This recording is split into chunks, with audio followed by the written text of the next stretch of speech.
નવસારી જિલ્લામાં ગેરકાયદેસર રીતે હથિયારોની સપ્લાય અને બનાવટનો કિસ્સો પ્રકાશમાં આવ્યો છે, જેમાં નવસારી જિલ્લા એસઓજી પોલીસે એક બનાવટી હથિયાર બનાવતું કારખાનું ઝડપી પાડ્યું હતું અને પોલીસે 9 બંદૂક જપ્ત કરી વધુ તપાસ હાથ ધરી છે.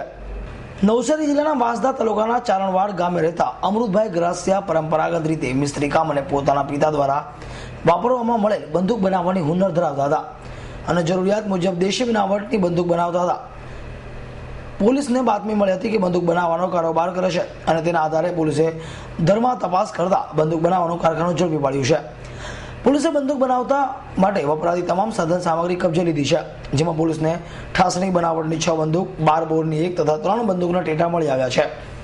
બંદૂકના જાતે બનાવેલા ચાપડા, ટ્રેગર, બંદૂકની બોડી, ગન પાવડર જેવી બંદૂક બનાવવાની સામગ્રી પણ કબજે લીધી છે.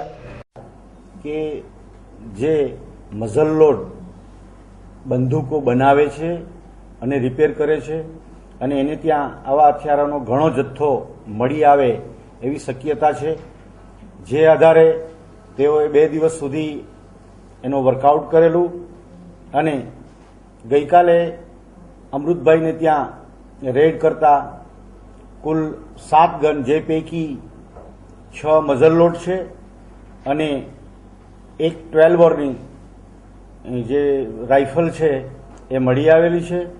આ ઉપરાંત એને ત્યાં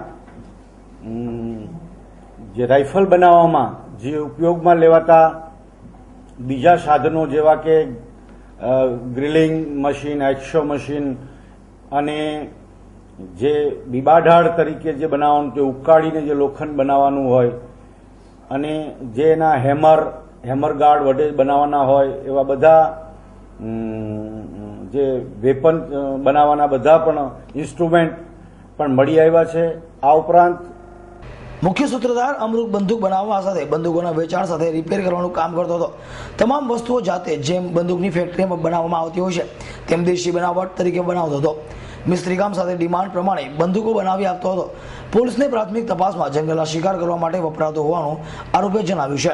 જ્યારે આરોપી અમૃત ગરાસિયાએ મહારાષ્ટ્રના નાસિક ખાતે મારામારી અને હુલ્લડમાં સંડોવાયેલા આરોપીઓને પણ અમૃતે આપેલા હથિયારોનો ઉપયોગ કર્યો હતો, જેના પગલે નાસિકમાં કેસ પણ ચાલી રહ્યો છે. તપાસમાં વધુ બંદૂકોનું વેચાણ કર્યા બહાર આવે તેવી શક્યતા સેવાઈ રહી છે.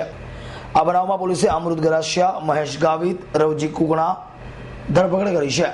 અમૃતભાઈ ગરાસિયાની અમે વધારે પૂછપરછ કરેલી તો તેના જાણવા મળેલું કે આ હુન્નર તેણે તેના પિતાશ્રી પાસેથી શીખેલો અને એના પિતાશ્રી પણ આ રીતે જે મઝલ લોડ જે ગન છે એ બનાવવામાં બહુ માહેર હતા અને એની પાસેથી આ આરોપી છે એ આ હુન્નર શીખેલો છે.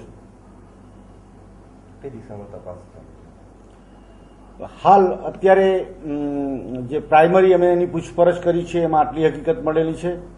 આજરોજ આરોપીને રિમાન્ડ માટે રજૂ કરવાના છે અને રિમાન્ડ મળે આગળની પૂછપરછ કરી તો કદાચ હજી અમારું માનવું છે કે હજી એણે બીજી કોઈ વેચેલી જે વેપન છે એ પણ આમાં મળી આવશે.